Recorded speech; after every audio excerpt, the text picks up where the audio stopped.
Hi guys, welcome to our final project for Comp 380. This project was put together by Mia, Sammy, Ryan, and me, Jess Paul, who is also going to be voicing over this video for, the sake of less voices. We picked the metaverse, and we became interested in the metaverse after watching the Black Mirror episodes where we got to witness people being trapped in the metaverse and trapped within the constraints of the world that they lived in, either alternate reality world or being trapped in somebody else's world or being under constant judgment. And we just found it interesting, so we kind of took it and ran with it. And while the metaverse does provide opportunities for individuals to interact and to grow and to just take humanity to another level, there are also several downsides, which is partly what our project sought to define. This video is going to talk about the future of metaverse, what it means to be involved in the metaverse, and how people are already interacting. We also are going to talk about some of the negatives that may not be quite what you're thinking about or quite what's going to come to mind. So brace yourselves. So on our homepage, we have what is the metaverse, which basically the metaverse is just an augmented reality where users can interact. It's just a different society that we project ourselves into. This video on the homepage really goes into good detail about what the metaverse is about, how it's being created, just everything you need to know, basically, as the title says. We also included this metaverse survey for our users so that they can kind of get a sense of what they know going into this, see where they are right now before they even learn anything. We also included a word cloud because to us this was some of the most important vocabulary within the research that we were able to put together. And we also included this metaverse milestones because A, we found it interesting, and B, we thought that it would be really interesting for our users to be able to look at it and to be able to see how the metaverse has developed so far. This was last updated in 2018, it looks like. So the next thing that we're going to do is we're going to go to how to engage in the metaverse and what you can do in the metaverse. So the metaverse has endless possibilities, so you'll never run out of things to do. Since there's not a resource cap as there is in the real world, this augmented reality may be more appealing to everyone. But what exactly can you do? To appear and interact in the metaverse, people must create avatars, and they use these avatars in every single interaction. These avatars could potentially have positive and negative impacts, in my opinion. While people are able to stylize them and create them any way that they would like, a potential drawback is that they're going to have a ruined body image of themselves when they look in the mirror and they don't see this avatar that they've created, especially if it's supposed to look like you or it's supposed to reflect who you are. The metaverse, like I said, is just it you can do whatever, really. It's whatever you want it to be. It's kind of a sandbox right now, but that could always change. So the metaverse also provides a space for real estate and commodities trading to exist where it's accessible to everyone. People could use currency and they can be analyzed on a more economic scale. This, in turn, would create jobs, which would be a huge positive for our real-world economy. And also, the metaverse is going to open so many doors in medical advancements. The boundless opportunities of the metaverse provide medical advances that could have the opportunity to grow and advance beyond our dreams. This could open so many doors toward more accurate and more ethical testing. So think about animal testing, for example. I just wrote a paper about animal testing, that's why I'm bringing it up.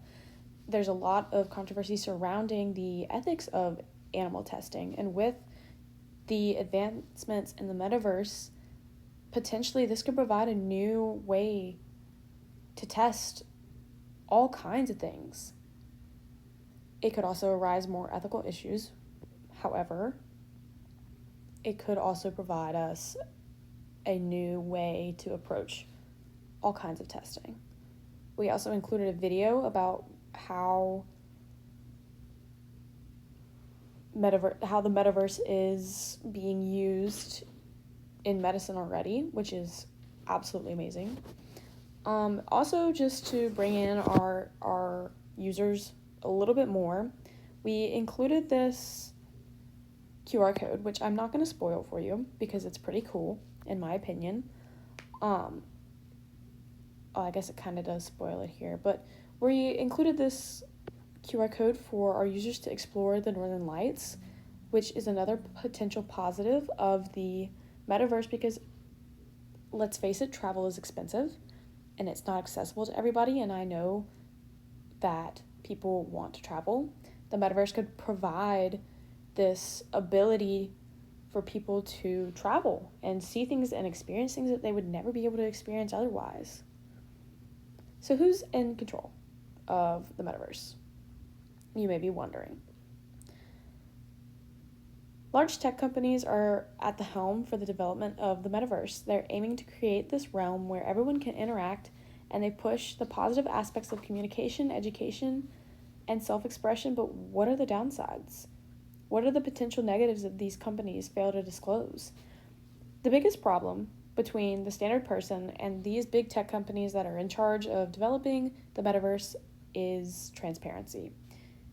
It boils down to a few big companies making decisions for the billions. Companies discuss the regulations that they can put in the metaverse, but they fail to address any potential psychological, behavioral, and emotional effects this technology may have.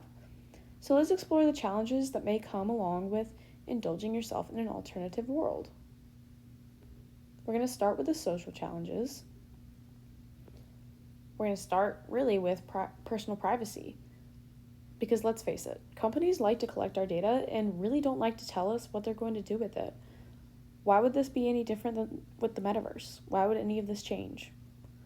For misinformation, who can access the metaverse and what exactly will we be able to access within the metaverse? Is it going to be a free-for-all, or will there be age restrictions and content restrictions? How is this going to be regulated and controlled? Addiction to the metaverse is a very real possibility.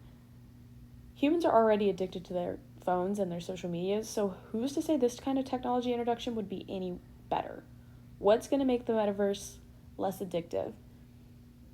Because if we get sucked up into this world and indulge ourselves in this metaverse where we don't have to interact with people in real life and we're able to just hide behind an avatar, what's to say that we won't just stop going out and about eventually and we'll just live from home? Another potential thing, like I said, is this ability to hide behind the avatar that you create is going to breed bullying and harassment. What are the harmful behaviors within the metaverse? How are these going to be handled? How are we going to negate the possibility of bullies hiding behind yet another screen where they can say things and not have to deal with the consequences? While all that is going on, there are also benefits that come from using the metaverse. So far, there is evidence that it's helping to treat both mental illnesses and eating disorders. So there are positives to using the metaverse socially. There are social positives. However, I bet you didn't really think about environmental challenges when you think about the metaverse because it's the internet. Who would think that was really going to have that big of an impact? So this lesser thought consequence would be the damage to our own physical environment. According to a recent study, one artificial intelligence model could produce up to 626,000 pounds of CO2, which is 5 times the amount of greenhouse gases emitted by a car in its entire lifetime, from start to finish. The bottom line is that carbon emissions are going to go up. So how can we be more environmentally friendly? We included a few ways that you can be more environmentally friendly with your technology below, such as recycling your electronics, shopping for secondhand electronics, and when streaming your videos, choose SD quality over HD, and inform others. Do your own research on how to reduce your carbon footprint. Finally, so where do we go from here? You may be wondering. While there are positives and negatives to the metaverse, it could be the downfall of society as we know it. The attachments humans have to their electronic devices would only grow, and with the ability to interact from home, human interaction will decline. For the sake of our viewers, we also included this TED Talk, which we referenced a few times throughout our writing, that talks about these potential negatives. We also included a poll for engagement on what you think. I'm not going to spoil it for you. Like I said, go to our website, check it out. We also included some blogs for our own takes on different things. We all just took an article that we didn't really reference as much throughout our website, and we wrote a little blurb about how it plays into the metaverse. As you can see, we really just kind of put our own opinions in and then back them up with all the different evidence that we were able to find. I'm not going to read them to you. That would be kind of rude.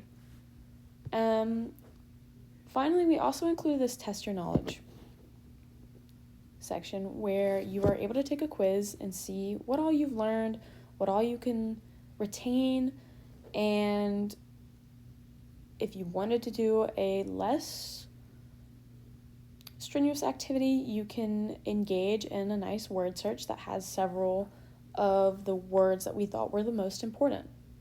We really hope that you enjoy exploring our website and learning about what the metaverse is, and please don't hesitate to reach out with any questions or concerns.